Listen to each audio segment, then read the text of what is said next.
stories on our nosleep. So it is a scary story written by you, Ghost at the Feast 22.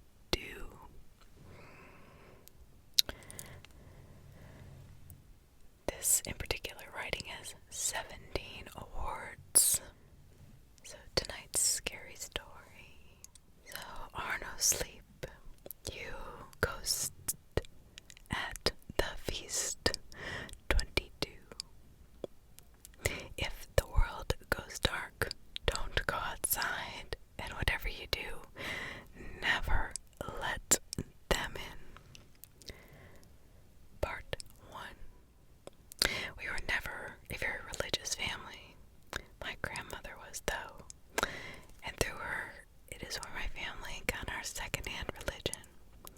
See, she lived with us for that last 4 years of her life, and I know that I owe my life to her. Had it not been for her constant teachings, I would be dead. I know that as strongly as I know my own name. I tried to tune her out, like my parents and brother would do, but what little bits I was able to retain dug deep into my soul, waiting for the day I'd need them. I never would have believed I'd ever need them, certainly not at the age of 20. It's been a year since it happened, and while the few of us that have survived try and forget, I've not been so lucky in those attempts. It's not just the trauma or the memory of those 3 awful days. I don't think it's even the guilt of surviving when so many didn't. Although the memories and guilt are still there, like fresh, like a burn that hasn't healed.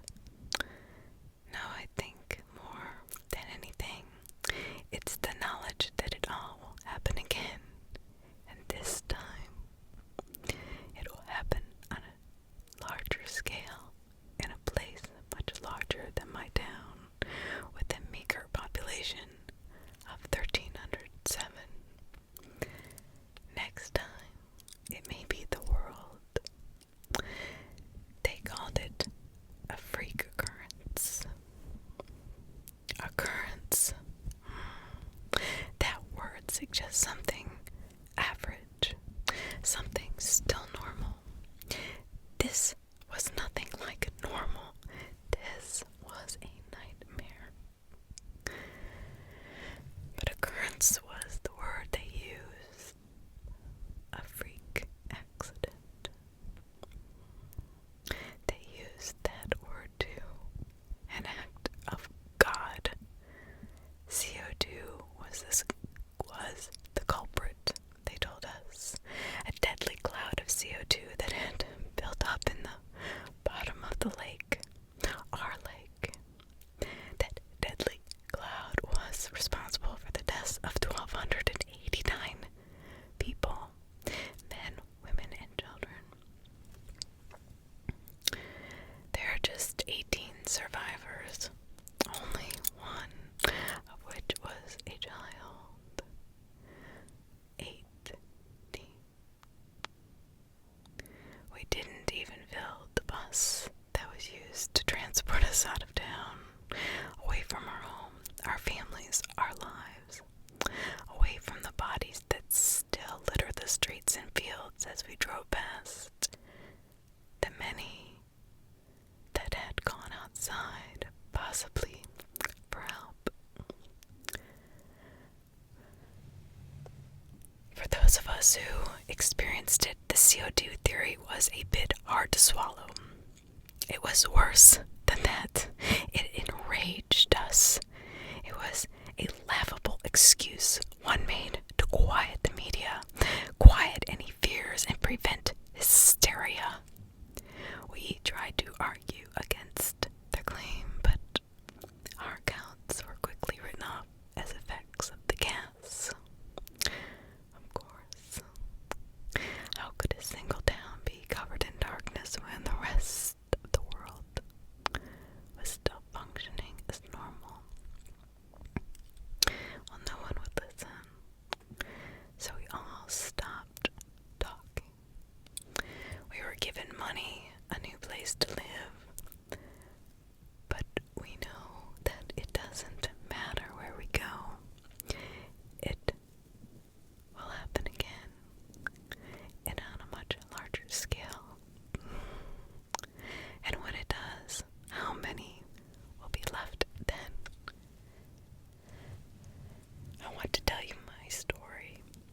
just to unload it off my conscience, although that may help. But my story will help someone somewhere. Maybe a few someones. They may just hear my story, and like me with my grandmother's teachings, they just might retain it and keep it for the day their world goes black and demons walk the earth. It all went dark one morning in June. I was living with my brother and a friend of ours, and we were all quickly shoveling cereal into our mouths before we went our separate ways to work. 1 second, I was staring into the colorful mess of my Fruity Pebbles, and the next, darkness. You know, the kind of darkness that makes you wonder if you suddenly and inexplicably went blind. And that's exactly what I thought. That's what I thought. I dropped my bowl, heard the crack of the glass on the countertop, and the feel of cold milk running down my legs. And could do nothing else but stare in a cold fear like I hadn't felt since I was 12 and almost choked on a gumball. I brought my hands to my eyes, waved them, and frantically rubbed them, open and closed them, as though these things would somehow cure my blindness. Yes, I had thought that I had gone blind.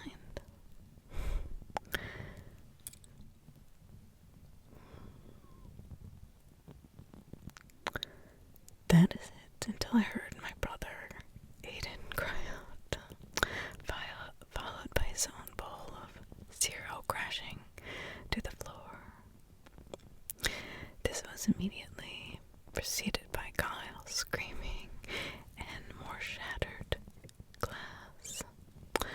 The first few minutes after it went dark was chaos, screaming, panic, bumping into things and knocking them over, obscenities hurled out into the wind, into the void.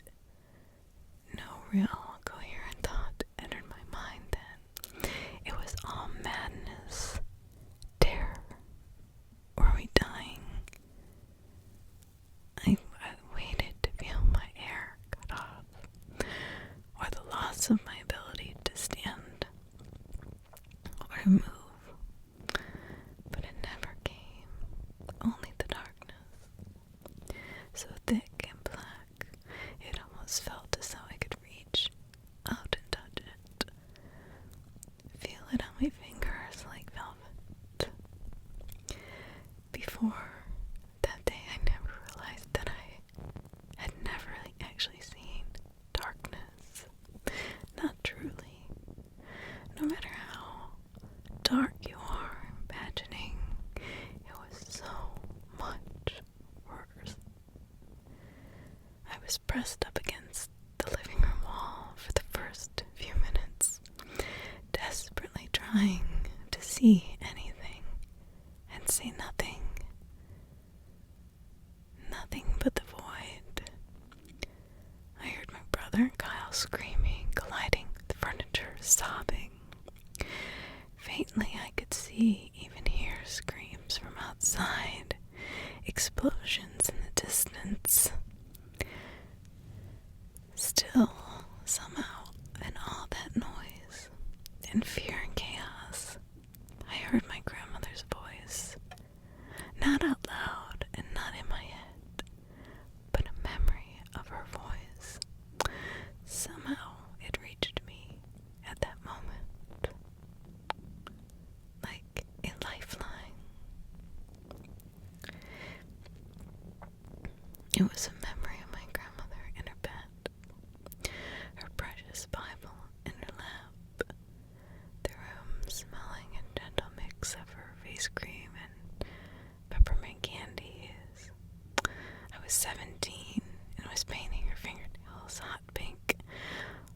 she talked about God and heaven, I was doing my best to tune her out, and she stopped speaking and gripped my hand. It had been so sudden, so unexpected, that I almost dropped the bottle of polish on her bed. Emmy, listen now, 'cause this is important, she'd said. She had been getting sicker. The cancer had reached her spine, legs, and lungs, but not her brain, not yet. But for a split second I thought it had. But the clarity in her gray eyes, the strength in her grip, and the urgency in her tone pushed that worry from my mind. There will come a day, likely not too far from this one, that you may experience something terrible. There will come a blackness to the earth, a darkness so profound that any who look upon it shall tear out their eyes and die. It will last for 3 days, less than a night. During that time you must not go outside. You must not look outside. Stay away from the doors and the windows. Cover the windows and lock all the doors immediately. You must not speak to anyone outside. The demons will try to trick you. They can mimic voices. They will try to lure you out. You must not fall for these tricks. There will be no light. The only light will come from blessed candles.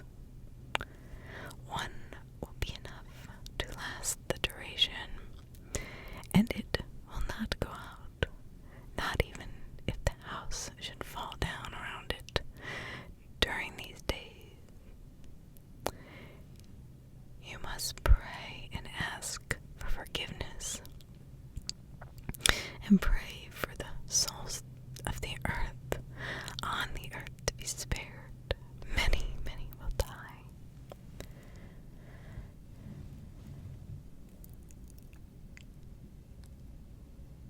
Use holy water. Pray, and by God, Emmy, do not go outside. She said these things seemingly in one breath, a feat not easy for her at that time, when saying more than a sentence meant having to stop and catch her precious breath. When she finished, she realized my hand, released my hand, and looked down at her fingernails and smiled. Oh, what a lovely job you've done. Can you get my water? My mouth is very dry all of a sudden. And that was it. For days and weeks even, I wondered if I'd somehow imagined the entire thing. But a slight scratch on my hand from my grandmother's ring was proof that I hadn't. I slowly forgot about the conversation. But after her death, my mother gave me a box of my grandmother's things that she wanted me to have. I kept it in the closet, though I honestly never believed I'd need them. I remembered that day at my grandmother's warning.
from somewhere outside. Were they closer now? I was about to speak again when he finally answered. Okay, he said. I could hear the desperation in his voice, like he was relying on me, his little sister, to somehow fix them.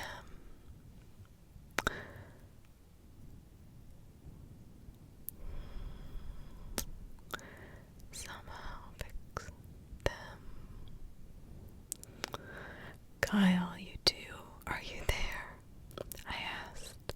I could hear him sniffling. Yeah, he half whispered. Okay, I'm guessing that you both can't see. I can't either, but we're okay otherwise. I don't know for sure what's going on, but we have to try and calm down if we're going to figure it out, I said. Calm down, Kyle said, as if he couldn't understand how I could expect them to be calm. We can't fucking see. I know that, but screaming about isn't going to help. See, we need to. I started, but Kyle interrupted. What we need to do is call the fucking ambulance, he shouted. I wanted to tell them it wouldn't do any good, but I still didn't know yet. What I felt was that we were running out of time, as if somewhere an hourglass had been flipped, and the sand was falling much too fast. Fuck, Kyle yelled, and something crashed across the room. There's no fucking signal. Anyone got a signal? His voice was dripping with desperation, just like Aiden's. I pulled my phone out of my pocket, and despite feeling in my gut that there would be no signal, I tried. I tried because it was just as desperate for help as they were. Making a phone call, even one with just 3 numbers. While blind wasn't as easy as it sounds, I tried to remember where the phone icon was. I tried to mentally recall where the 9 and the 1 would be. I tried a dozen times or more before it did not work. I heard Aiden mutter the same, and once again we were back at square one. Then a scream pierced the quiet. This one wasn't the faint scream from outside. This one was coming from Kyle's room. Oh fuck, Kyle said. Jenna! Oh god, I forgot she was here. He said a second later, his bedroom door flung open, and a crying Jenna stumbled down the hallway. Kyle called her name, and they found each other, though hitching sobs, she told him that she was blind and something happened to her eyes. It took a long time to calm her down, to explain that we were all blind. She was so scared. She wanted to leave, to call her father, but just like everyone else's, her phone had no signal. After a while, she was finally quiet, still crying softly.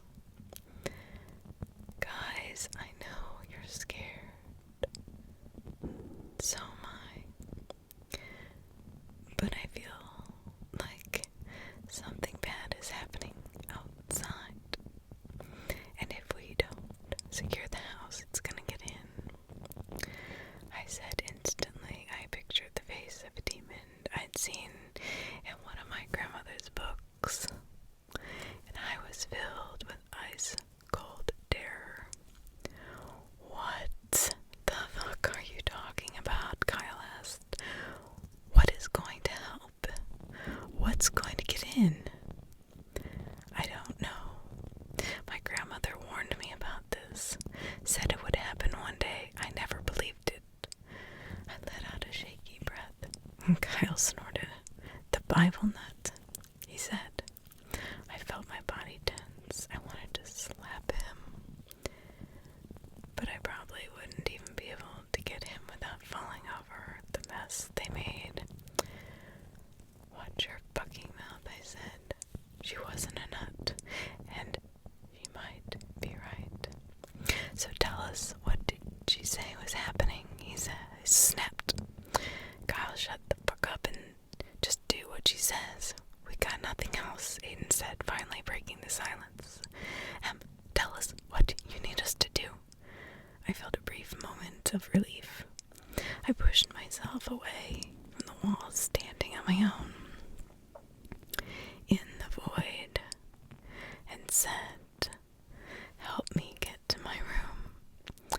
I have to get something out of the closet. It took more than 5 minutes just to get to my bedroom. Traversing through the wreckage that was our living room was difficult. We tripped more than once. But once I made it to my room, the closet was easy to get to, and the box marked with my name in red, Sharpie as my grandmother's handwriting, was even easier to find. It was as if she were guiding me through the black, guiding my hand in hers like she had so many times before when she taught me to see, to sew. I sat on the floor, the box in front of me, and ripped the tape off. Inside was her Bible, her favorite passages marked with notes scribbled in the margins. There was her cross, the one she always wore. 3 rosaries, all of them blessed, and the thing I needed most, what I stumbled through the dark to find, a blessed beeswax candle. I gently lifted it from the box, carefully unwrapping it from the newspaper. Then we were very careful, made our way back to the kitchen where we kept the matches. I felt the matches touch my fingertips, and I ripped one out of the book and struck it. I felt the heat on my fingers and smelled the sulfur, but I saw no light. With trembling fingers, I felt the wick and slowly brought the match to it. My heart pounding so hard in my chest, I thought it might burst free. And just like that, just as sudden as the darkness came, there was light. I saw the face of my brother before me, his tousled hair and his shirt torn at the collar. He had a small cut over his eyebrow, and he looked very afraid. Kyle was staring around the room at me, at the candle in my hand. Oh, thank God, Aiden whispered. We're not blind, Kyle said, stunned. No, we're not, I said, saying a silent prayer, grateful that this worked. We could see, but that relief was immediately replaced by terror. That meant that this really was happening. Hell was coming. The light was bright, much stronger than a candle should be. It was like a beacon of hope. I set it on the floor, on our TV stand, yet somehow it lit the entire room.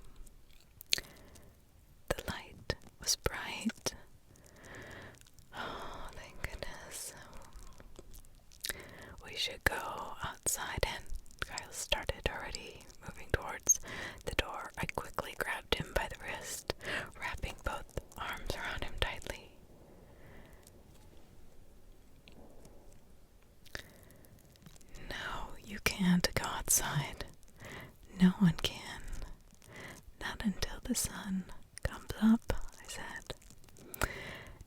What is happening? He said, turning to face me.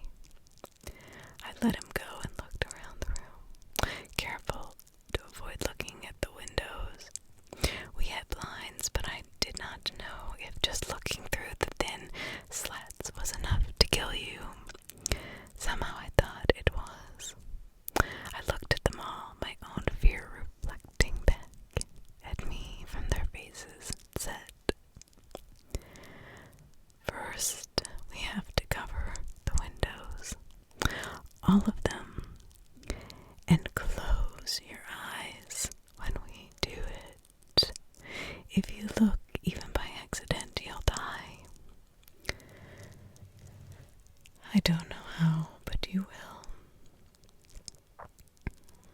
I thought they would protest, call me crazy, but they all nodded, and together we gathered blankets and a hammer and nails, with our eyes shut tight, and covered every window.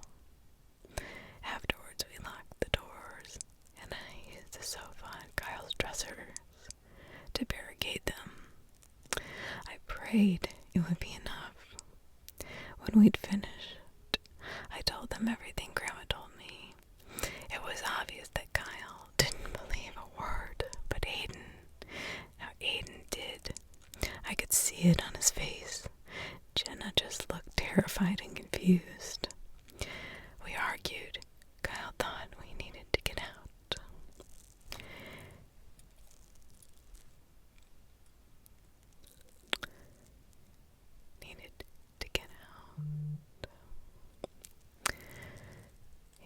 Get to a neighbor or something, but I was adamant that we were not opening the door, not for anything. He thought taking a peek out the window couldn't hurt us, but it would. I knew it would. The one thing we could agree on was staying together. We gathered our mattresses and made beds on the living room floor. We felt safer together. Time passed, hours, maybe a whole day. It was hard to tell without a way to gauge time. The clocks didn't work anymore. With no sun or moon, it was like time no longer existed.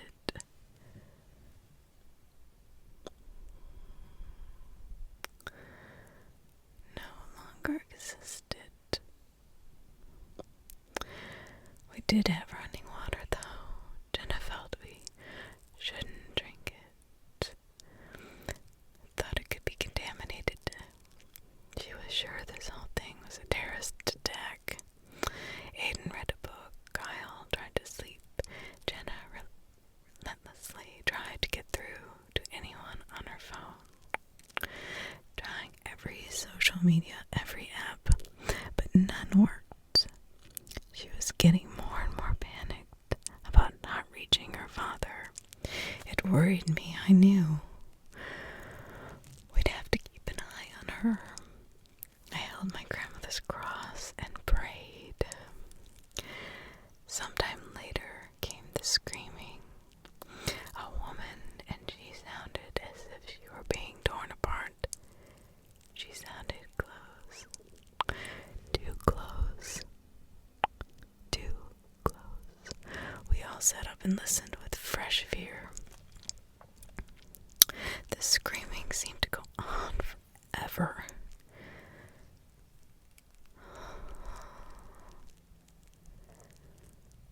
It just wouldn't stop.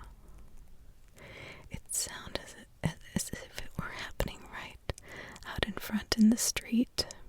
When it finally stopped, I tried to picture the woman who'd made those screams. I wondered who she was. If I'd seen her, maybe a neighbor. Then someone knocked. First on the door, fast and loud. Then on her front window, hard pounding like with a fist. I prayed the glass would not crack. We all looked at the door. praying that whoever it was would go away. The knocking stopped after a few minutes, but we still waited, too afraid to speak. We all jumped when we heard the voice, so close to the front door that I couldn't help but picture something terrible. Too terrible to even understand. Standing on our porch with its lips pressed to the door as it spoke, so close it felt like it was inside with us. Hello, I know you're in there. I can see the light. A woman's voice. Was it the same woman? The woman screaming. Hayden shook his head at us, and we all nodded. No one spoke. Please, it's dark. So dark out here. I saw your light. Please just let me come in. I don't know what's going on, she said, pleading. We said nothing. Tension in the air was so heavy it was hard to breathe. I felt guilty at the thought of leaving the woman out there in the darkness, but I remembered my own grandmother's words and held tight to them. Why won't you answer? The woman begged. And she sounded as if she were crying. She knocked again. Just one rap at the door, then silence. We strained to hear.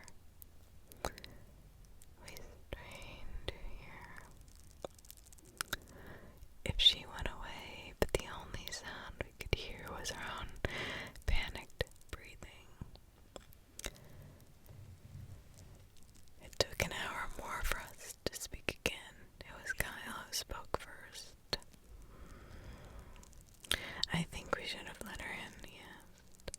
No, I said quickly. We cannot open that door for anyone. Demons will try to trick us. He scoffed. Demons, are you even hearing yourself? He asked.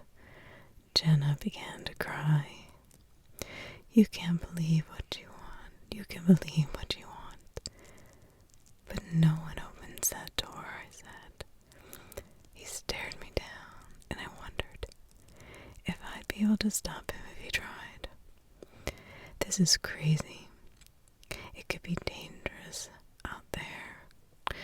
She might have a phone that works, he said, wrapping an arm around Jenna.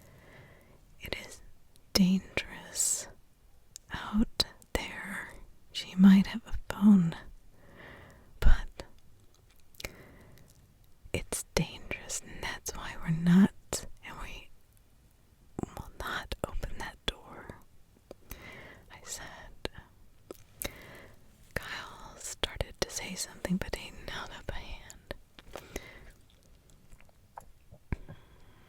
Em's right.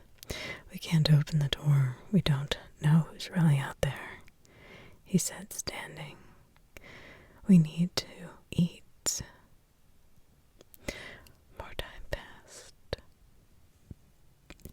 We ate peanut butter and jelly sandwiches and drank the last of the milk before it went bad.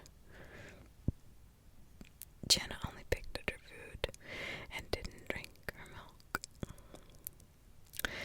Aiden hadn't spoken much. Even Kyle was quiet. He slept a lot, or at least pretended to. I continued to pray as my grandmother told me to do.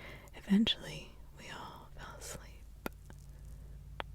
We'd all awoken from our restless sleep sometime later by knocking.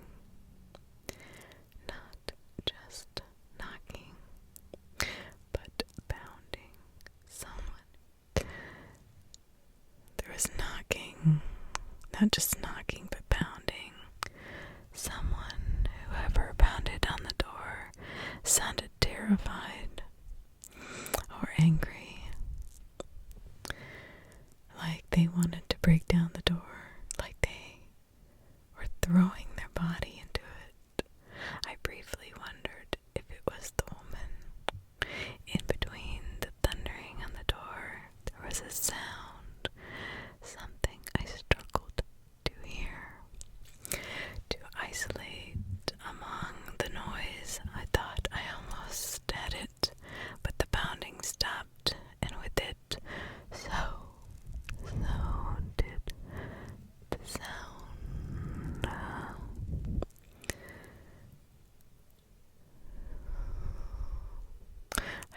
know why, but that mysterious sound terrified me more than the hammering against the door did.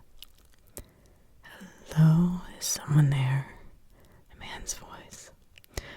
"I know you are," he said, and somehow I knew he was smiling when he said it.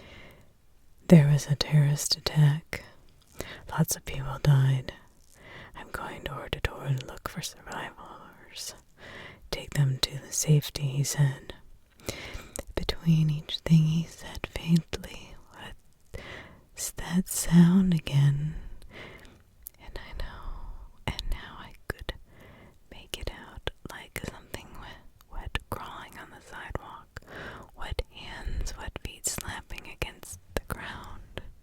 I looked to the others to see if they heard it too, but I could see that they had not. They were listening to the man.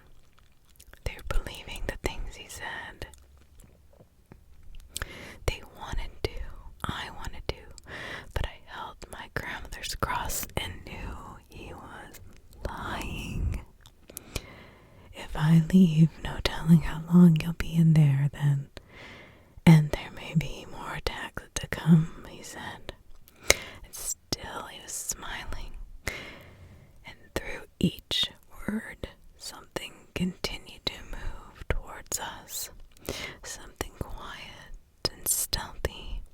That thing, that wet thing, crawled even closer, only moving when the man spoke, using his words to cover the sound of its movement.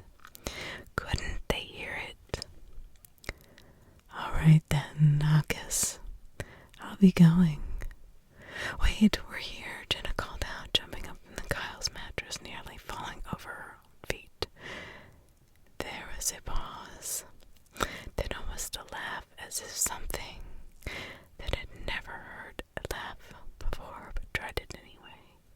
That thing that inched closer to our door had laughed, but there was no humor in it. My stomach twisted. I felt dizzy. I grabbed my mattress for stability. "Well, hello. I almost left you. How many are you in there?" he asked. "What's your name?" Jenna ran to the door. I reached out to stop her, but she ignored me. We're here. Where are you? Where are you taking survivors? Do you know my father?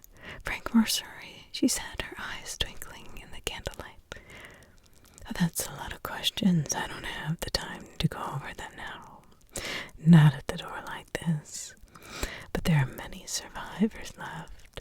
Why don't you just open the door and I'll take you to them?" "Jenna," he said. Was there a hint of annoyance in his voice? Aiden ran to Jenna and pulled her back away from the door. The man had said her name despite no one telling him. But Jenna didn't notice or care. She kicked at Aiden's legs, but he was stronger. "Stop. I want to see my dad," she screamed. Kyle and I tried to help, grabbing her arms and holding her down to the mattress. "I'm going to leave," the man said, wet hands moving faster. "Stop, babe. Please stop," Kyle whispered to her. She did stop then, laying still, panting, eyes still focused on the door. Aiden and I left to console her. The door was also our only focus. "Leave. We're not going with you," Aiden said, his tone hard and stern. The man made a clucking with his tongue. "Well, okay, if you change your mind. I'll be on the street checking houses for a bit," he said. A moment later, we heard the sound of him walking away down the steps, down the walk, passing that thing that crawled towards our house. Did he see it?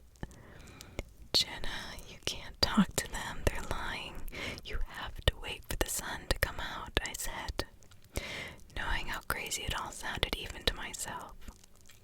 For a split second, I wondered if I was wrong, if there was really a man out there looking for survivors. But I remembered the sound of him ramming into our door, the sound of him smiling, the way he said Jenna's name, that wet thing.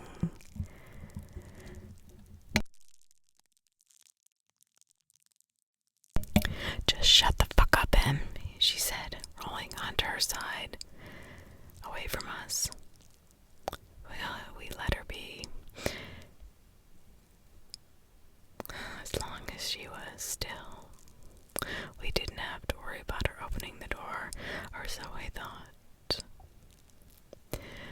God, we were so stupid, so focused on the man, on surviving, on the dark that sounded and surrounded us, that we forgot to watch Jenna. She waited until Kyle fell and I fell asleep, until Aiden went to use the bathroom. I woke to the sound of the couch being dragged across the floor. By the time I opened my eyes, she was already unlocking the door. I screamed and hurried, covered my eyes with my hands. I heard Kyle curse, stumbling up from his mattress. I heard Aiden running down the hall. Close your eyes, I screamed, and prayed they had heard me. I heard Kyle shouting for Jenna, and the unmistakable sound of the door slamming open. Sir, Jenna's words were cut short as fast. It was like someone had muted the world.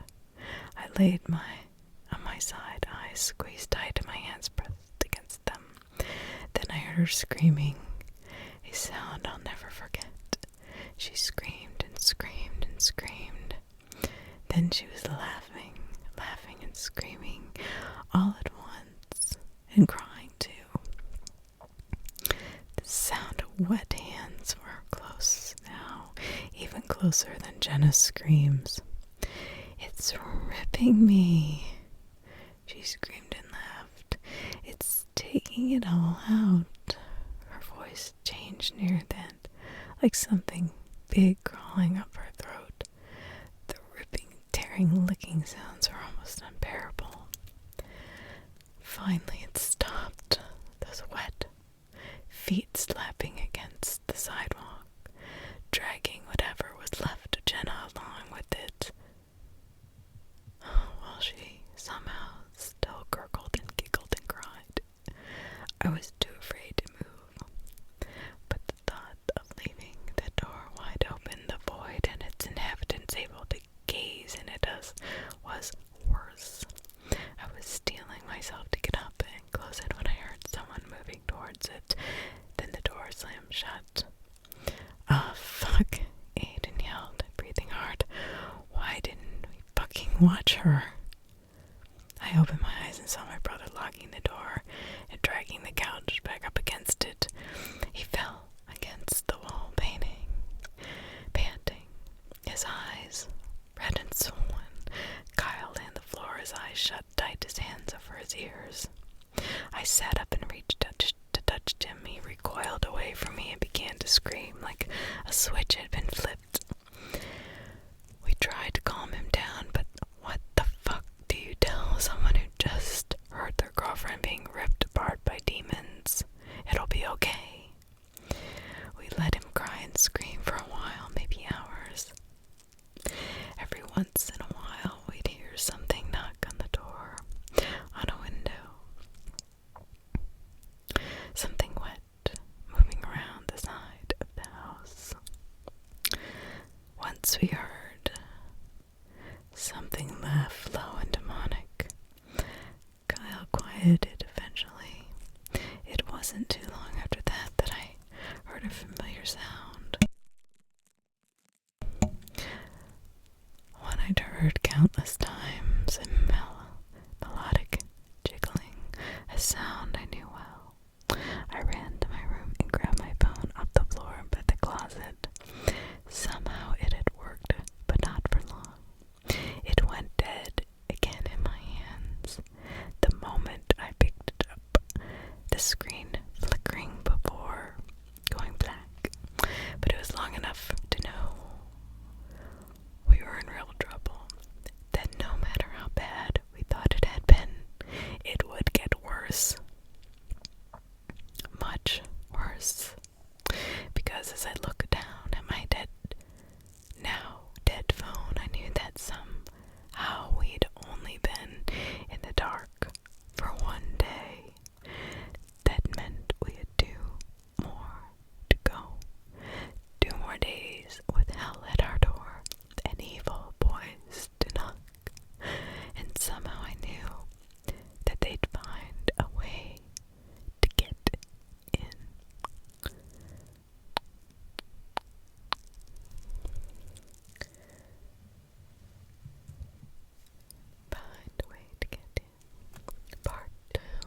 were afraid to eat, afraid that we were eating too soon.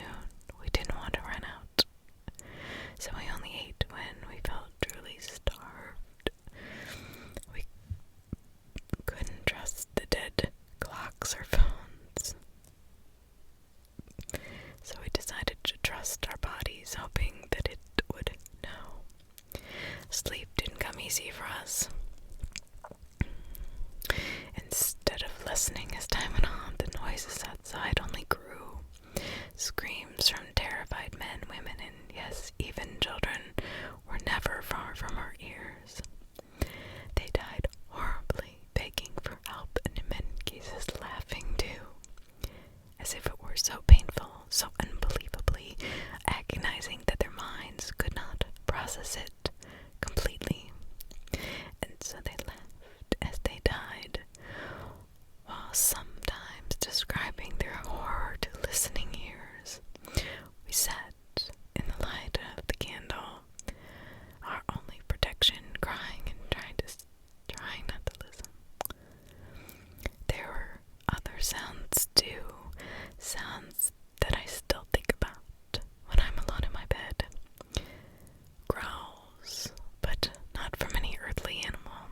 Growls and laughter, manic and wild, from the mouth of something almost human, but not. Something many somethings, in a fit of lunacy, gleeful and crazed as they ran through the streets, delighted at the opportunity to be free walking up here with us.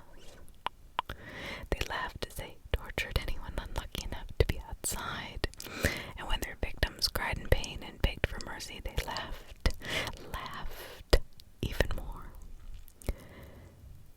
There were quiet moments too, which somehow scared me more than the screams and frenzied laughter, moments when the things outside went back to being stealthy, trying to sniff out their next victim or try to lure them out. If there were none to be found. I tried to imagine what reasons a person would have for leaving their homes and stepping out into the void. I could find none. I couldn't fathom a cause to leave the safety of the candlelight. I would, of course, after it would be all over. I would talk to the other survivors, and there I would hear of many who simply walked out into the black for one reason or another. Most didn't even have a candle, not a blessed one for them. The dark was everywhere. To them, walking out wasn't a foolish decision. It was the only decision. I prayed a lot, sometimes out loud. I found it quieted the vicious giggles that lingered by our house. I prayed we could ride out the rest of the dark without going through another incident, without something coming to our door again. But I think I knew that wasn't going to happen. I knew in my heart that something much worse was waiting out there for us. Something worse than the laughing things or the growling things. Somehow I felt the wet thing that God Jenna was close and wanted to get in and would find a way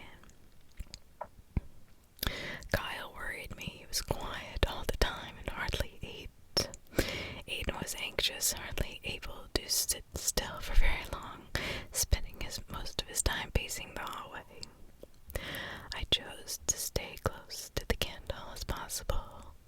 Its warm light was my only security. During a quiet moment, while my brother was pacing the hall, chewing his fingernails down until they bled, I went to sit on Kyle's mattress and talk with him.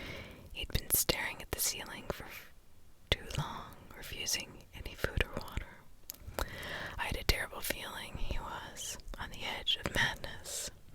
I didn't want to think about what that meant. I sat next to him and placed my hand on his chest. Still didn't take his eyes up the ceiling. "I'm sorry about Jenna," I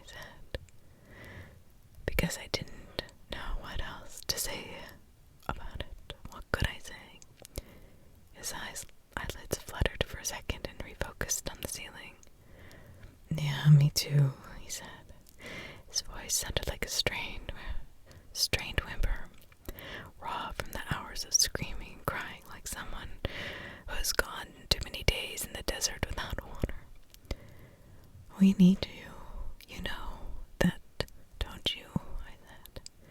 He didn't look at me, then turning just his eyes. I know you're hurting.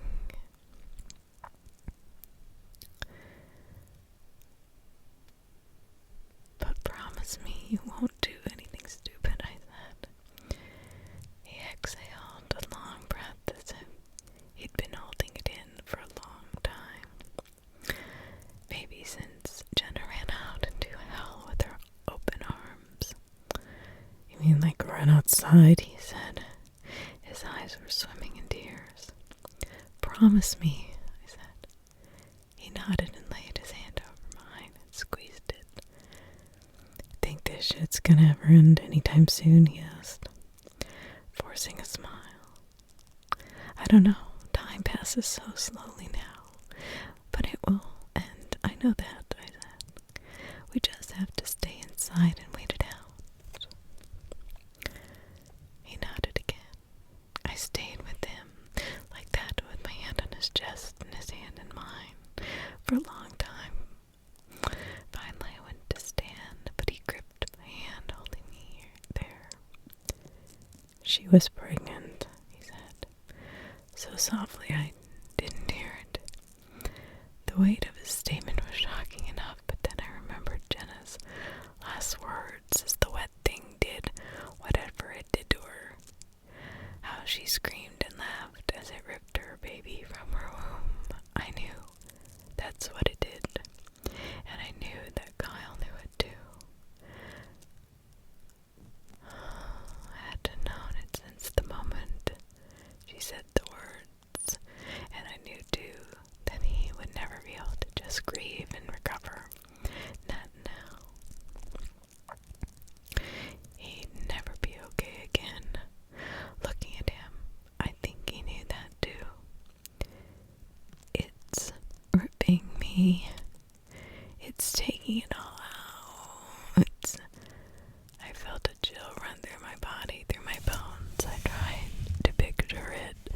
Tried not to imagine her there on the lawn in the pitch black. Something so ghastly, smiling down at her while it ripped her wide open and took out her child. But these thoughts ran through my brain away. Anyway, and I couldn't stop myself from crying. We cried together for Jenna, for their baby, for every single person we had to hear die, and all the people we wouldn't hear but would die. When Aiden found us like that, he didn't have to ask what was wrong or if we were okay. He knew the answer to both these questions. We all laid together, holding on to one another, while the world came down around us, or so it felt. I think I knew it was coming even before I heard it. I think we all did. Footsteps like bare feet on the front walk, walking slowly as if they were taking a peaceful stroll through the park. The footsteps stopped at the door, and a moment later there was a knock. 3 short raps. We didn't answer. We held each other tighter, willing it to go away.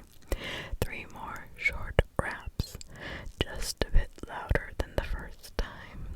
Then a voice, soft and sweet, not at all the voice we'd ever expected. Just 3 words were enough to nearly break us. Guys, it's me. She sounded so normal, like she had before. I think if she hadn't sounded so calm, so natural, I might have believed it was her. But that wasn't Jenna. Guys, come on, open the door, she said, again, so calmly, as if we were just coming back from the store. Kyle sat up, staring at the door, eyes wide. I knew instantly he would want to open it. Kyle, can you get the door? She asked, a touch of annoyance in her voice. Kyle, that's not Jenna, Aiden whispered, his hand gripping Kyle's shoulder. Kyle started to get up but stopped. He began to hyper Kyle, babe, I need you to open the door. It's so dark out here. The voice said, soft and soothing. Kyle let out a strangled whimper, but he stayed on the bed, my brother's hand gripping his shoulder so tight his knuckles were white. Kyle, you can't leave me alone out here, it said. Kyle balled his fist and punched the mattress. No, he said, and it sounded as if the words themselves were painful. Damn it, Kyle, the voice spat. You're such a fuck-up. You never do anything right.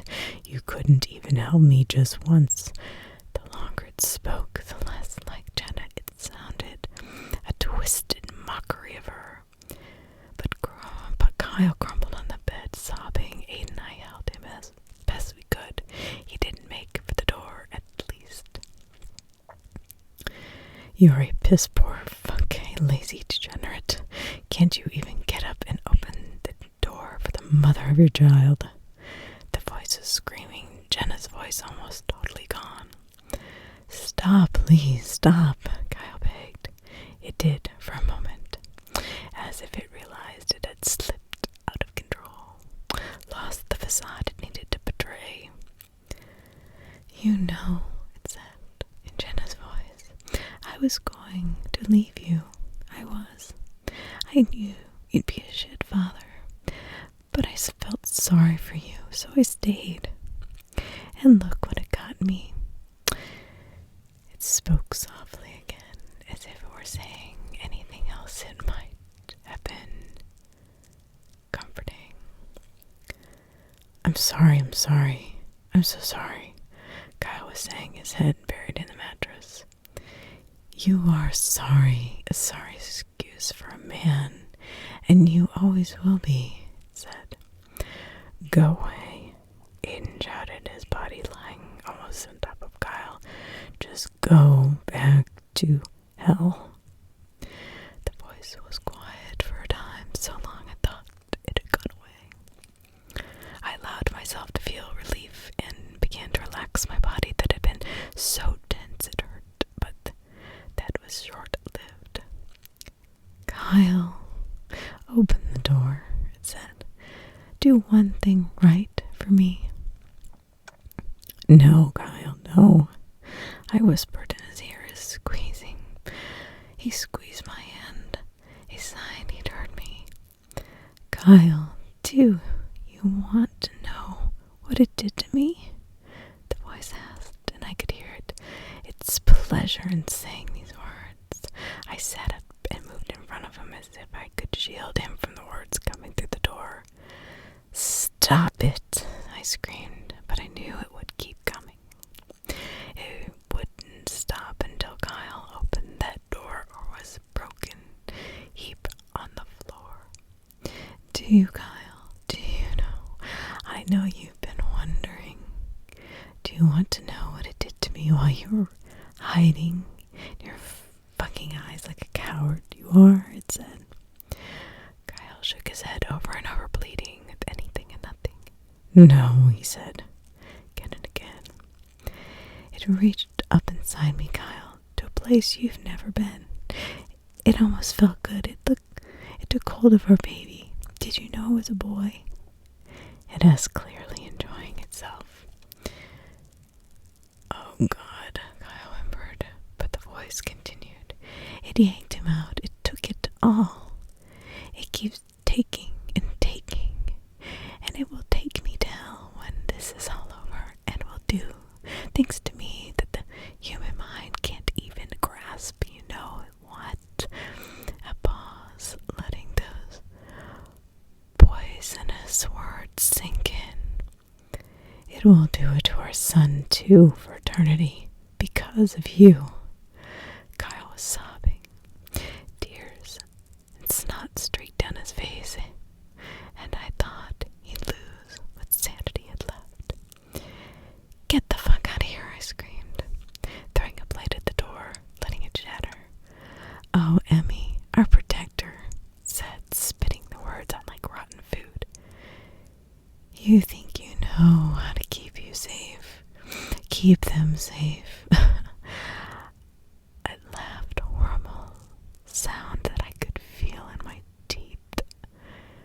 You're all gonna die in there. You just don't know it yet. It banged on the door like a hammer smashing into it, and I thought for sure it would come crashing in. But it stopped. For whatever reason, it did, and we were let alone with its words still hanging over us like an axe ready to fall. You've got to eat, I said later, trying for the umpteenth time to get Kyle to eat some crackers. How would you know, he said. He decided to move his mattress back to his bedroom and had been staying in there. We tried to talk to him into staying with us near the candle, but he adamantly refused.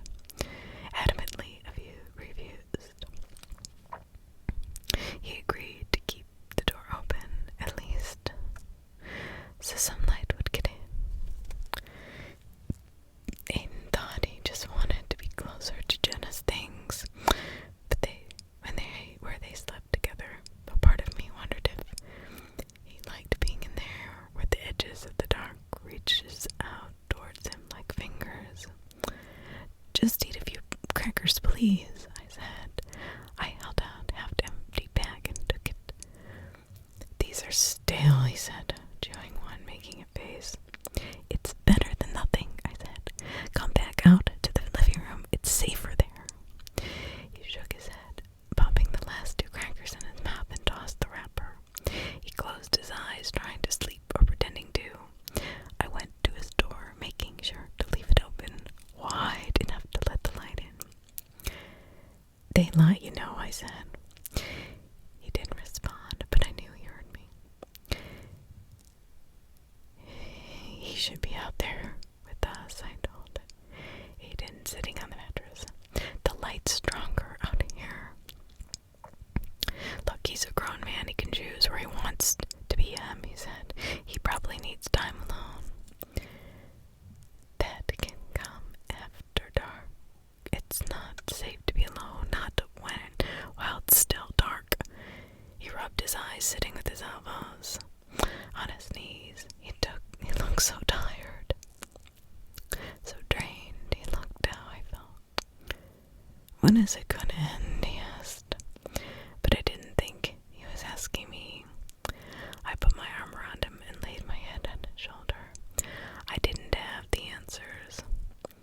We fell asleep, and when I woke, I almost forgot that Kyle had gone back to his room, and I went to pop my head into his room just to make sure he was okay. He was on his side, facing the wall. I thought about going over there to make sure he was alright, but I didn't want to bother him. I figured he needed time to mourn. He wasn't just mourning Jenna, he was mourning the loss of his child, his son, too. I used the bathroom and quickly washed my body with a washcloth and soap. I was too scared to get in the shower. The second I stepped into the living room, there came a series of knocks on the front door. I froze. Aiden's eyes flew open and he sat up, looking for me. When he saw me, he relaxed a bit and motioned for me to come to him, a finger on his lips. He took a step towards him, and it started again, like a dozen hands of knocking at once. Emmy, I guessed. My mother, not really, I knew, but her voice. And I exchanged a worried glance. Sweetie, can you let me in? I quickly walked to the mattress and sat beside my brother, both of us trembling and holding onto each other. Aiden, honey, open the door, it said firmly. We both knew that tone, my mother's no-nonsense tone, the tone used to get our butts in gear, but that wasn't our mother out there. Couldn't be our mother. We knew it was coming. The anger, the cruelty, the lies. We were trying to be prepared ourselves, telling ourselves that it wasn't our mother out there. Then there was silence. But for how long? The things in the dark never minded the weights. They enjoyed it, relished it. Kids, your father's sick. He had a heart attack when the lights went out, it said, voice breaking. Oh, look, I had to come and get you. He might not make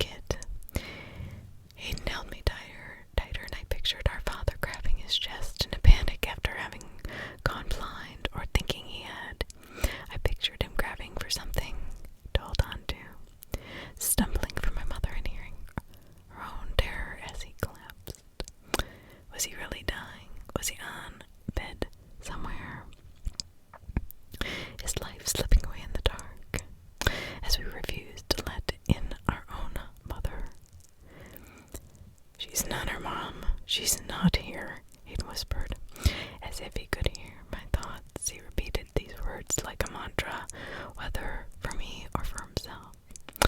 Emmy, Aiden, once opened the door immediately. I don't have time for this. Your dad is very sick, shouted, beating against the door.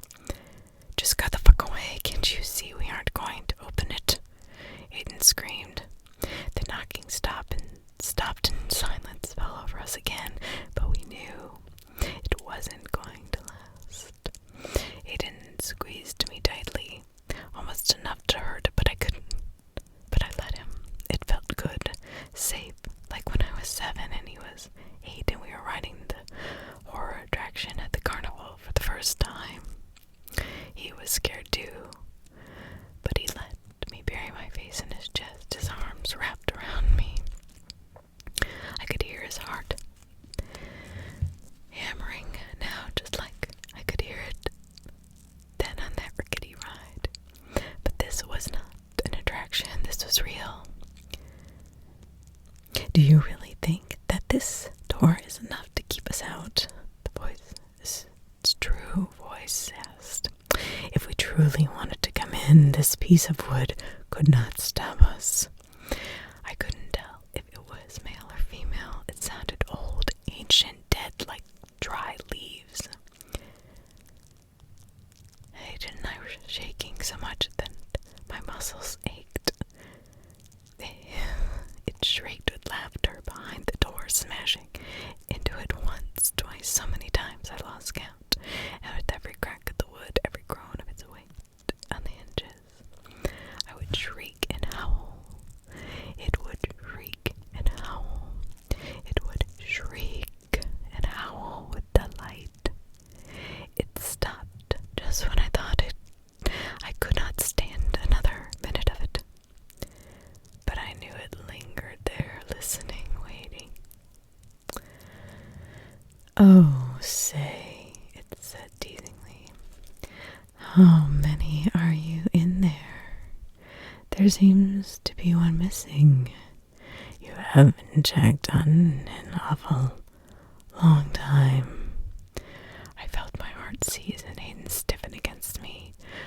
He's okay, Em. It's just trying to scare us, Aiden whispered to me. I nodded that I understood. He's dead in that room, you know. You left him to die, and you call yourselves a friend, said. I jumped up, pushing away from the security of Aiden's embrace. He stood with me, reaching for my arms. I could hear him talking to me, telling me that Kyle was fine, but he followed me anyway. The sweat on his face and fear in his eyes, praying the confidence in his voice. We hurried down the hall, that awful crackling following us the whole way. From the door I could see Kyle still laying on his side, facing the window that we'd covered him with a blanket. Kyle, Aiden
racing through my head. Where did he get the clothes? I searched his room, tossing things around, pulling open drawers, his closet, ignoring my brother's worried questions, but I found nothing broken, nothing missing, a piece of jagged glass. I found nothing broken, nothing missing, a piece of jagged glass. Then it clicked. The window he'd broken, the window. I spun to face it, the blanket still hanging over it. I stepped to it slowly, running my hands over the blanket, feeling for any broken section. I knew it would be there even before I felt it, an empty piece, the size of a small dinner plate. What is it? Aiden asked. Our eyes met, and without any words he knew. Oh my God, he said. He yanked my elbow, dragged me from the room. We could hear something laughing at the window as we tried to barricade the door with Aiden's dresser. I hated leaving Kyle alone in there in the dark. But we had no choice. He'd given the evil outside away inside. Why had he done it? Why the window?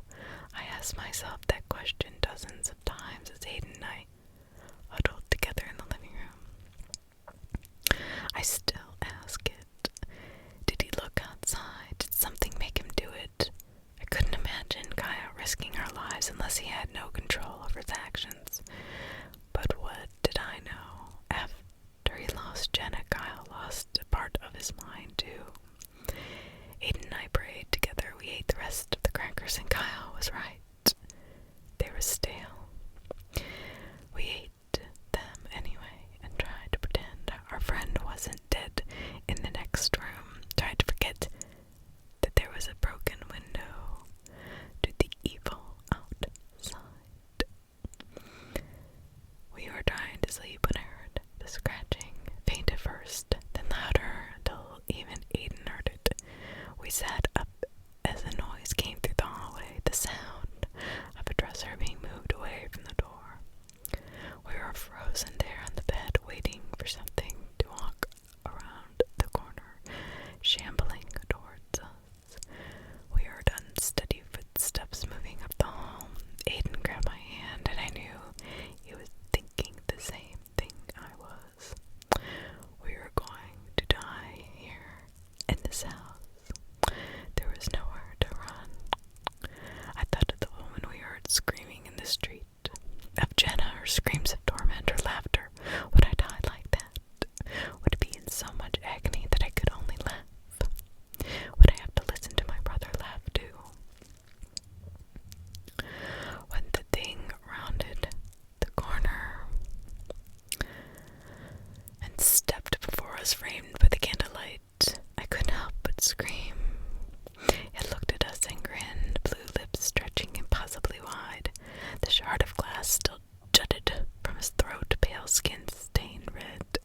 Those glassy eyes watched us, dead eyes, but still seeing. He reached up and pulled the shard from his throat, the sound of tearing flesh unbearable. I was waiting for him to lunge at us, to attack us with the shard, but he stood there glaring at us with his dead eyes, accusingly. You let me die, they seemed to say. You let Jenna die, my child. He took a shuffling step closer, that grin betraying the hate in those eyes. The hysterical laughter was all around us then. There seemed to be hundreds of them outside, surrounding our house.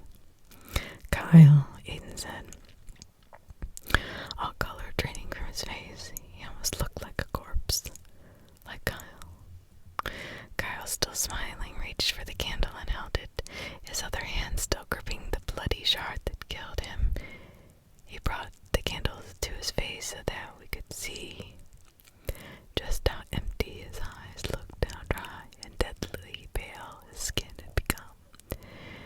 Then, with grinning lips, he blew the candle out and let the darkness swallow us up. Swallow us up.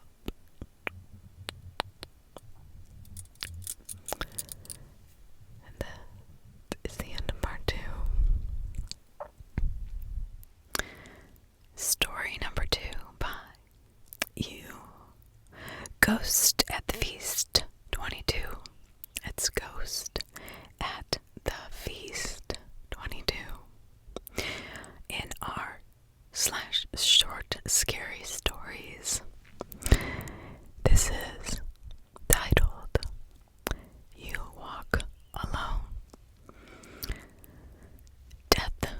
comes for us all. For some, way too soon. For me, it came much too fast at just 22. With a truck and its driver and a bottle of gin, he cut my life short before it could even begin. Weightless and nameless, my soul left its shell, contorted, transported to a place just like hell, the land of the dead, where nothing survives. Empty souls roam, no longer alive. A path stretches before me, endless it seems, deep into the land where the music is screams. Death appears before me, cloaked in black. It points its sword at the path and gives me a nod. It has no eyes that I can see, but its stares is piercing, hot. This is my path that all must walk. They walk it through with me. You must not linger here too long, or else you'll never flee. But I'm too young, I can't be dead. There must be some mistake.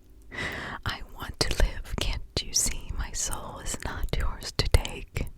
I screamed and cried and begged and pleaded to please just let me go. But at last death was not to be swayed, for it simply said no. I dug my heels into the dirt and looked into its darkened hood. I stood my ground and refused to go, and swore I never would. Death shook its head and turned to go, moving swiftly down the path. Its sword in hand it disappeared. Then came a vicious laugh. Raw and deep the laughter came. I could hear their sheer delight. They crawled and shuffled across the plains with me in their sight. Panic rises in my gut. There's nothing and nowhere left to turn. They move in closer, grinning, and I think what I have to learn. Hey kid, says the one with teeth as sharp as knives. We see you're here all alone. Must have lost your guide. The laughter's deafening from all sides. They tremble with anticipation. I close my eyes as they inch closer, wishing it was my imagination. Death's not here to keep you safe, but don't worry, you're not on your own. It crackles as it draws near, reaching for my throat. I realize now that what I have done, now there is no escape. I should have gone on the path with death. Instead, I'm trapped in this place. I can run as fast as I can, but alas, it's all in vain. When they finally catch up to me, I learn I still feel pain. There's nowhere left to go. This is my only home. Please, when you die, go with death, or else you'll walk alone.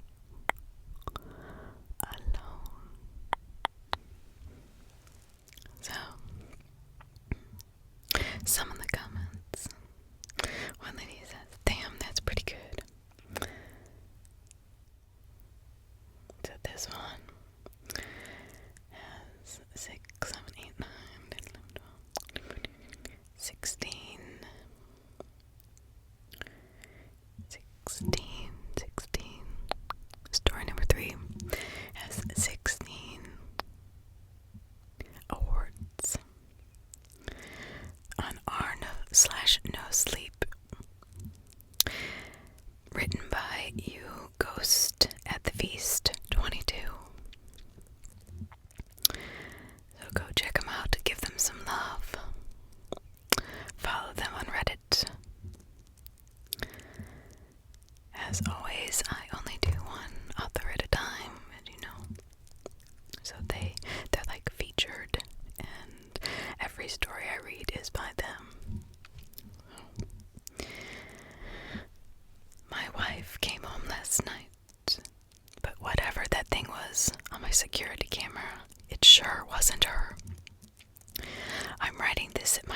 house, where we are currently waiting for the police. I suppose I will tell them the same thing I told Jack when I came banging on his door this morning. I can't exactly tell them the truth. They wouldn't believe a word of it. And I can't say I'd blame them. I'm not sure why I'm even telling you, except you may be the only one who would believe me. And I have to tell someone, or I think I'll lose my damn mind. For context, my house sits on a good amount of land that sits next to a large open field to the left of it. There's a few acres of trees beyond the field. A small forest, as my wife likes to say. Our closest neighbor Jack lives about 1.5 miles down the road, so we, pretty much have the space all to ourselves. Well, that's how I used to think of it. But now I don't feel safe here. Not at all. It's tainted to me now, and I don't know what to do. I've never seen anything like this before. If anyone reading this has ever been in a similar situation, or possibly knows what possibly knows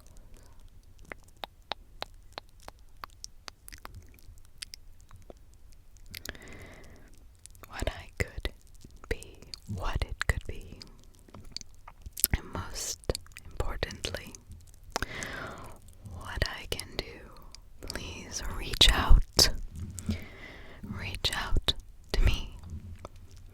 I've never seen it before. Last spring, Michelle, my wife, thought it would be a good idea to get one of those doorbell cameras. We would add one install, something go missing. We had some things go missing as well as some minor destruction on our property. Nothing too serious. Just a few broken flower pots and some missing lawn ornaments. I tried to tell her it was probably some teenagers from town just finding something exciting to do, but she would not hear of it.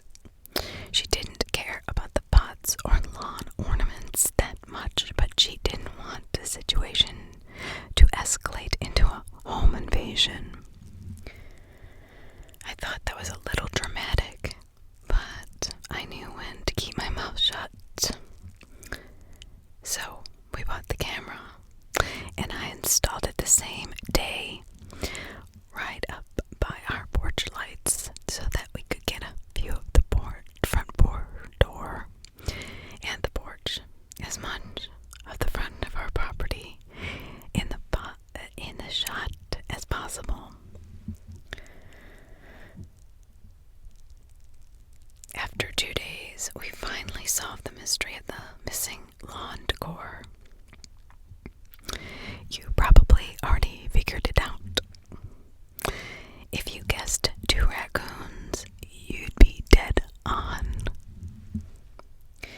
It was kind of hilarious watching them, scooping up my wife's solar garden lights and carrying them off on 2 legs, watching them run away with those bright blue bulbs in their hands like 2 little burglars was pretty funny. They even looked the part with the masks. Even Michelle couldn't keep a straight face. I wondered what they were doing with all the stolen goods.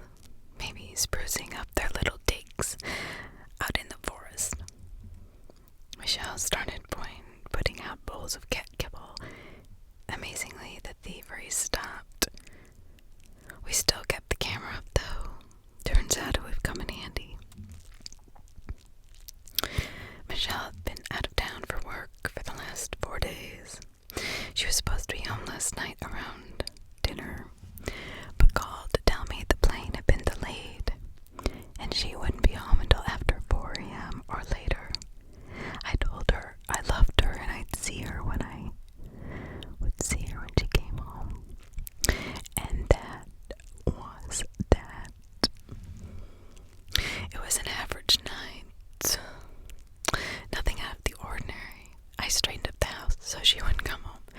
a disaster.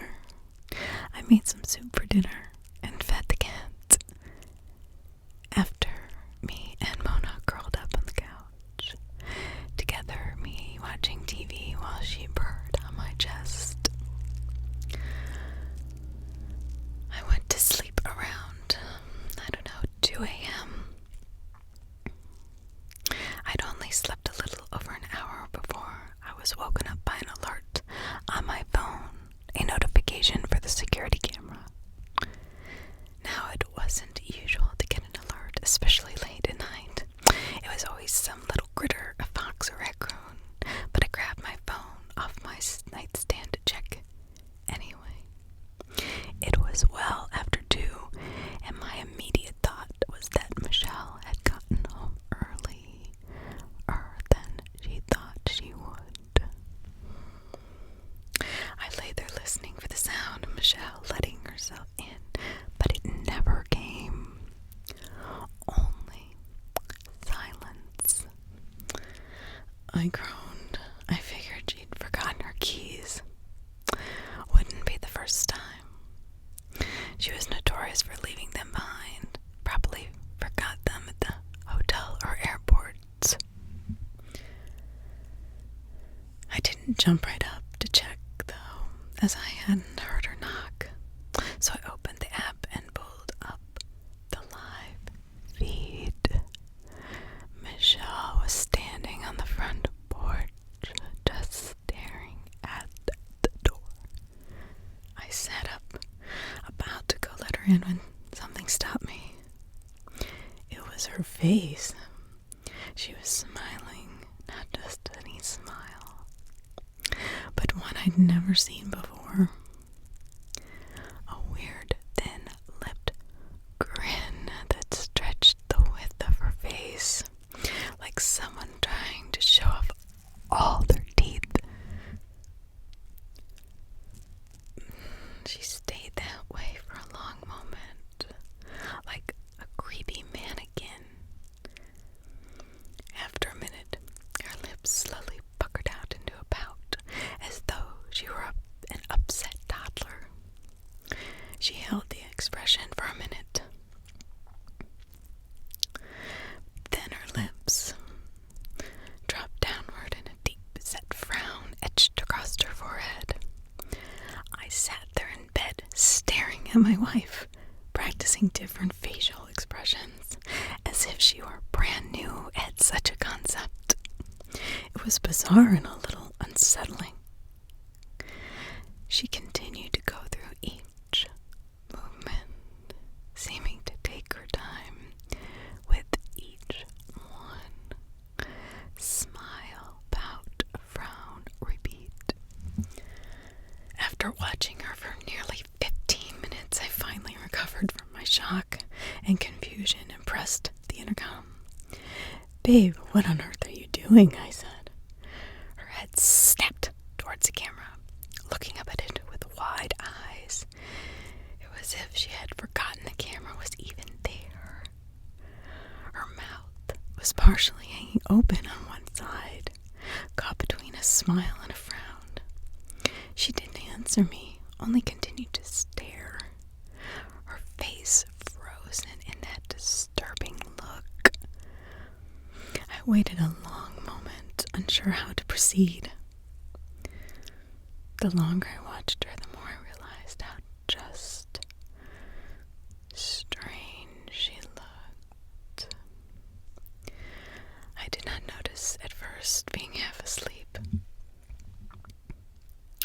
But now that I am wide awake, it was obvious that I wondered how I could have not noticed immediately. For starters, she seemed much taller. The top of her head came to just over the little rod we used to hang our different holiday flags. The one I have to stand on my tiptoes to be able to reach. That wasn't the only odd thing about her. Her arms were much too long. They were hanging down past her knees. Even her face was different. It resembled her enough that it wasn't instantly noticeable, but when I really looked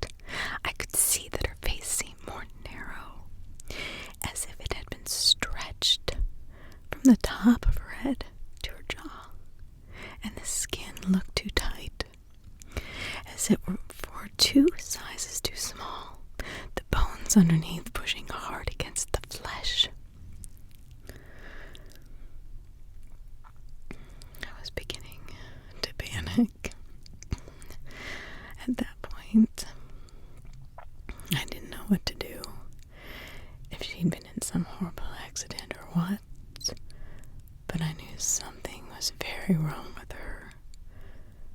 Honey, are you hurt? I asked, my voice shaking. In response to my question, Michelle stamped her foot down on the porch hard, shaking her head. Before I could say anything else, she reached out and took hold of the doorknob and jiggled it fiercely. I was instantly filled with dread at the mere thought of her getting in.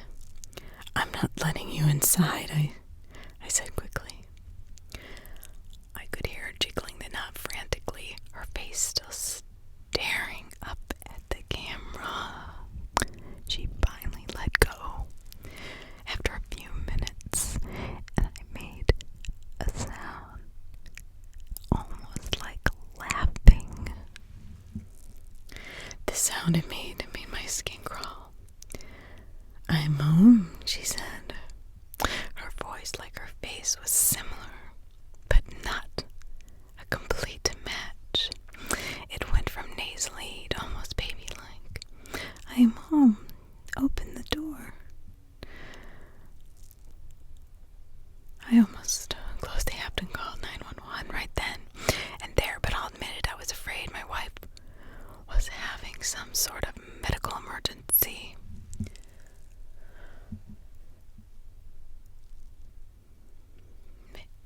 Maybe I should call for help, I said. She shook her head again, her long hair whipping from side to side. Then something happened, and that image will stick with me for the rest of my life.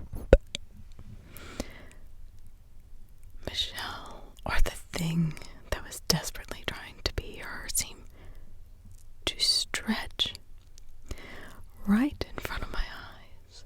Her torso thinned out and grew so that her head slid against the ceiling. Its skin looked so tight that I could actually hear it pulling, wobbling, and rubber-like. It had obvious trouble staying on 2 feet, but it managed. It tried to close its mouth, but it couldn't do it completely, and its jaw just sort of hung there against its chest. "I'm calling the police," I shouted, fear overwhelming me. The moment the words left my mouth, her face twisted in a look of pure hatred. It was like I could feel it radiating through the screen. I'd never seen such hate and rage in my life. Certainly not on my wife's face. Quick as a flash, she dropped down onto the porch and crawled down the steps onto the lawn. I watched in horror as she crawled towards the field, her long arms bent at sickening angles. She reached the edge of the field and disappeared in the tall grass. I sat there and watched the screen, my heart racing. I was too afraid to look away even for a moment. After an hour without seeing her again, I finally felt safe enough to set the phone down and try to sleep. I thought about calling my wife, but part of me was too scared I'd hear that poor imitation on the other end. I fell into a restless sleep.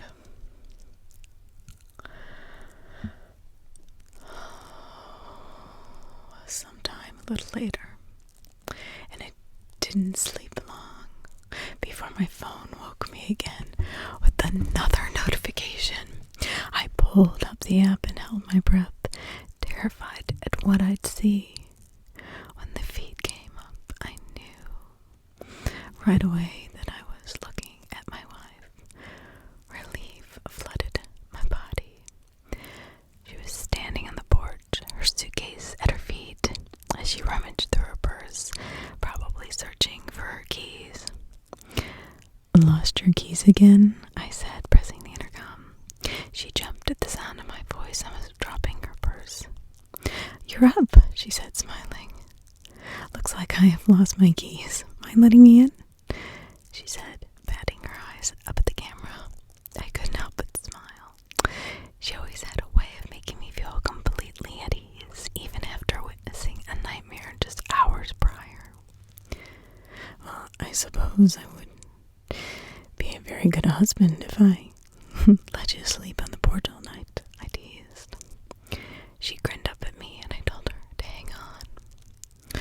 I sat up and slipped on my slippers. I got to my feet. That's when I caught some movement on the screen. Far off in the field, a head rose up from the grass, standing tall on a neck much too long to come from any human.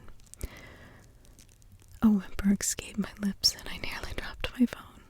I was glued to the floor, unable to look away from the thing watching my house. The head bobbed slightly, then the body rose up towards the head, like a slinky sliding back in position. It stood in the field watching, then to my terror, it began shuffling quickly towards the house on jerky legs. I couldn't help but scream. It was coming for my wife, and it was coming fast. Even with its unstable gait, I ran down the hall, dropping my phone in the process. Skipping steps as I raced down them, I lost my footing and hit the bottom, and skidded across the front hall, colliding into the front door. I was screaming incoherently, fumbling with the locks. I could hear my wife's concerned voice asking me what was wrong. Then, just as I was working to flip the deadbolt, I'd heard her scream, this time in pure fear. I finally managed to flip the deadbolt and rip the door open, taking a handful of her jacket and yanking her inside, locking the door behind her. I leaned against the door, panting hard. I heard a muffled thump on the porch, but then it was quiet.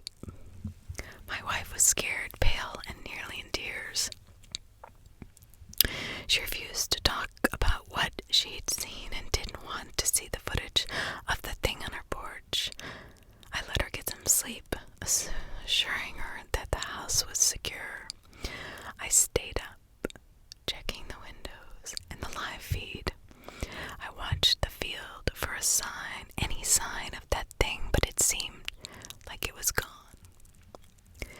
Soon after Michelle went to sleep, I decided to look at the video to see if I could tell where it went off to. I was scared to see it again. Maybe that's why I waited. I pulled up the video and watched that thing shambling across the field towards my house, its long arms outstretched and a look of longing on its face. Its smile was terrible the closer it got. I saw my wife on the screen crying worried as she heard me screaming through the house, totally unaware of the danger she was in, of the thing that was just mere feet behind her. I could barely make it through the entire video when I watched it get closer and closer. Just as it reached the porch, I could hear myself trying to unlock the door. But seconds before I pulled it open, those arms reached out, gripping my wife by her shoulders and ripping her backwards off the porch. My wife able to scream only once. I didn't see what it did with her, but I did see it step up onto the porch, positioning itself in front of the door, its limbs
scampering off the house and down the road, too terrified to look back even once. Sure, I'd seen those long arms desperately reaching for me. I made it to my neighbor's house and pounded on the door. I told him that there was an intruder. I didn't know what else to say. He'd never believe the truth. We went back to my house armed with Jack's rifle, but of course the house was empty. We couldn't find Michelle either. All we found were what looked like drag marks through my lawn, running through the field. I didn't have to look at the video to know what made those tracks. We searched the field and the woods, but didn't find much other than some strands of hair that looked like an awful lot like Michelle's. The hair was high up on a branch in a tree that would be extremely difficult to climb. Jack said it must have been a bird that had done it. Flew the hair up there for nesting material. I guess he didn't see the blood splatter along the trunk. We eventually went back to Jack's place and called the police. Jack thought it best. I agreed, but I know it won't make much of a difference. Michelle is long gone by now. I just hope she didn't suffer. The guilt I felt for not saving her, for not knowing that thing wasn't my wife is so profound. It aches to breathe. I deleted the videos. I couldn't bear to watch them again. I think my mind would have broke completely if I had. The police are here finally, done with their search of the woods. I guess I'll have to go through the motions. It's not like I have any other choice. Not unless I want to spend the rest of my days in a padded room. Although considering the alternative is not a bad idea. If you've ever experienced with this, or have any clue what I should do if it comes back, please let me know. I have a strong suspicion that it will be back, and God knows who it'll look like then. Maybe because Jack's been acting a little bit jittery ever since we came back from the woods. And it may just be my imagination brought on by stress and grief, but Jack's skin seems to be stretched a little too thin.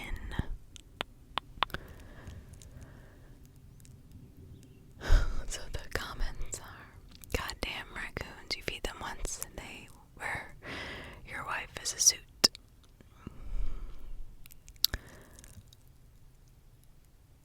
If those were raccoons.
u/ghost at the feast 22.